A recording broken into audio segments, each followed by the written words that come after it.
to practice hacks one more day, and you're going to be able to use a calculator, but you still have to show me work.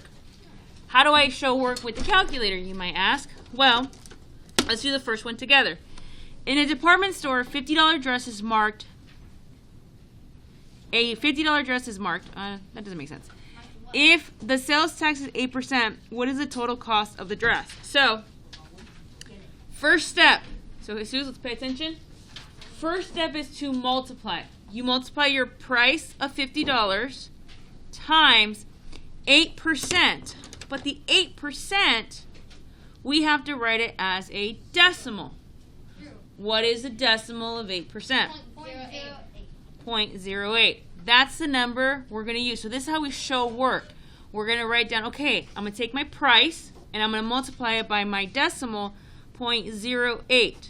Now if you want, take your calculator, 50 times 0.08. Now you got to make sure you tell your calculator it's 0.08. Okay? Equals 4. Now the decimals in the back, they get rid of the zeros. If you did it by hand, you would have more zeros on your paper, right? But the calculator eliminates those zeros. It puts the decimal in the back for you. Thank you, calculator. So my answer is 4. What's my second step?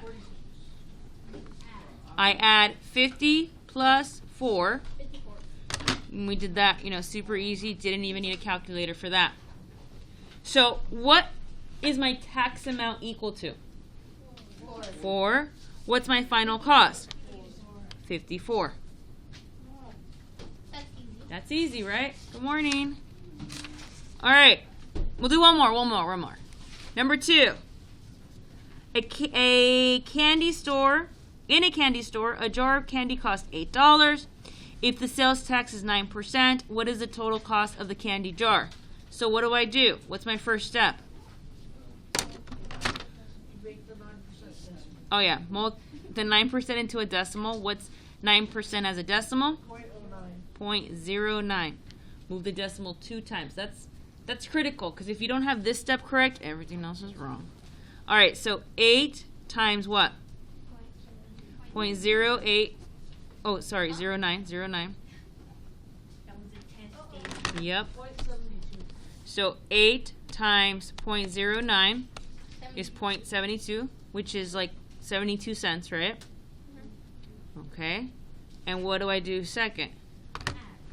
I add $8 plus 72 cents, and that gives me $8.72. Any questions? So first step, multiply. Second step, add. And you're allowed to use a calculator, but I need to see what you're doing with the calculator. Like, what 2 numbers are you plugging in? What 2 numbers are you adding with the calculator? Okay? The calculator should speed up the math. Doesn't mean you're going to get it right, though. All right, let's do that.